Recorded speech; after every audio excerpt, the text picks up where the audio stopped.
ጫጫ የሆናችሁ ሰዎች እንዴት መወፈር እንዳለባችሁ ነው ዛሬ ይህንን ቪዲዮ ስለ እናንተ ቢጠቅሙ ማለት ነው። በቀጣይ ደግሞ እንዴት ውፍረት መቀነስ እንዳለባችሁ ወይም ደግሞ እንዴት ቦርጭ ውፍረት ቆንጆ ሆኖ ግን እንዴት ቦርጫችሁ ማስወገድ እንዳለባችሁ ይህም ነግራችሁ ይሆናል።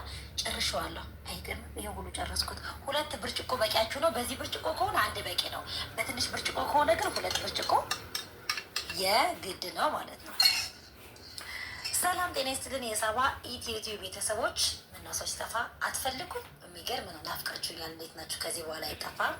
የሚያስፈልጉን ነገሮች አንድ ባንድ ተመለከቱ። ሁላችሁም በቤታችሁ የምታገኛቸው ነገሮች ስለሆኑ በጣም ቀላል ነው። በመጀመሪያ የሚያስፈልገን የጁስ መፍጫ፣ ንጹህ የታጠበ የጁስ መፍጫ ያስፈልገናል። ከዛ 2 ፍሬ ሙዝ። እኔ ግን ትንንሽ ናቸው ሙዞቹ፣ ትንንሽ ስለሆኑ 3 አረኳቸው እንጂ ትልልቅ ቢሆን 2 ፍሬ ብቻ ይበቃኝ ነበር። ከዛ 2 ፍሬ አቮካዶ፣ 2 ፍሬ የሚግድ አይደለም አቮካዶ 1 ፍሬ ይበቃቸዋል ማለት ነው። ከዛ ደግሞ ማንጎ 1 ፍሬ አለኝ። ከዛ የተፈላ ወተት አለኝ። ከዛ ለውዝ፣ የለውዝ ቅቤና ለውዝ በጥሬው አለኝ ማለት ነው። የተፈለፈለ ተዘጋጅ። አንዳንዴ ይጠቀማለሁ፣ አንዳንዴ ይጠቀማለሁ። እናንተ ደግሞ ያላችሁን እና የምትፈልጉትን መጠቀም ትችላላችሁ። ከሁለት አንዱ ማለት ነው። ግን ሞር ደግሞ ቅቤው የምትጠቀሙት በጣም ቆንጆ ነው ብዬ አስባለሁ ማለት ነው።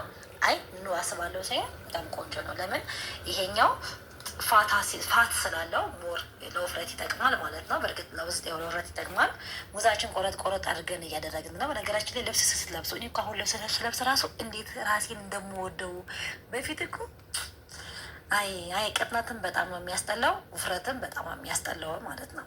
አሁን አቮካዳችንን በደንብ አድርገን እንትን ብለን እናደርጋለን። ቆንጆ አቮካዶ ለእንትን የተዘጋጀ ነው ጁስ የሚሆን ነው ማለት ነው። በጣም እንትን ያላለ በጣም ያልበሰለ በጣም ቃሪያ ያልሆነ በጣም የሚያምር ነው። ፍሬሽ ነው ማለት ነው። ሁሉም ፍሬሽ ናቸው።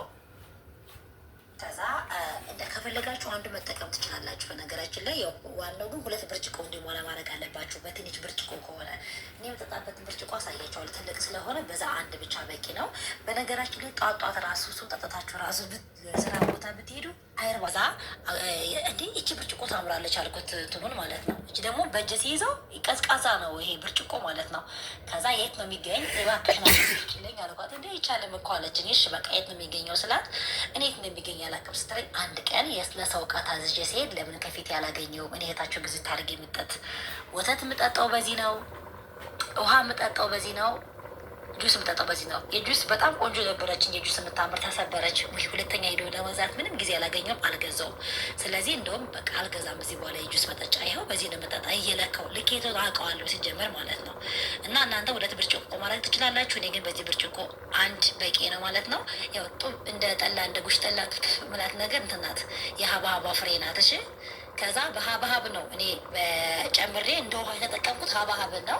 ለምን ለቆዳ ጥራት፣ ለፊት ጥራት፣ ለቆዳ ጥራት በጣም ቆንጆ ነው። እንዲሁም ደግሞ ለማፀን እንትንም ራሱ በጣም ቆንጆ ነው ሀባሀብ ማለት ነው። ባይዘወይ እና መጨረስ አለባችሁ። በነገራችን ላይ ለመጀመሪያ ጊዜ ሊከብዳችሁ ይችላል። ያለ አይደለ በቃ ቀጫጫ ልጆች ጨጓራችሁ ብዙ ነገር መሸከም ስለማይችል ማለት ነው። ለመጀመሪያ ጊዜ 1 ብርጭቆ እያላችሁ ለሳምንት 1 ብርጭቆ ጠጣ በቀን። ይሄንን በነገራችን ላይ በ1 ሳምንት 2 ጊዜ ወይንም 3 ጊዜ ከተጠቀማችሁ እመኑኝ በጣም ትልቅ ለውጥ ታገኛላችሁ።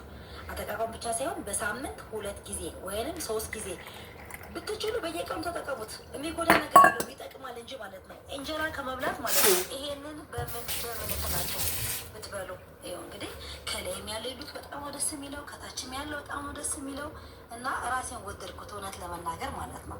ማርያምን ስትጨምሩ ፍረት በጣም ደስ የሚላቸው በነገራችን ላይ በማል ይኸው እንግዲህ በደንብ አድርጌ ነው የጠጣኋት በቃ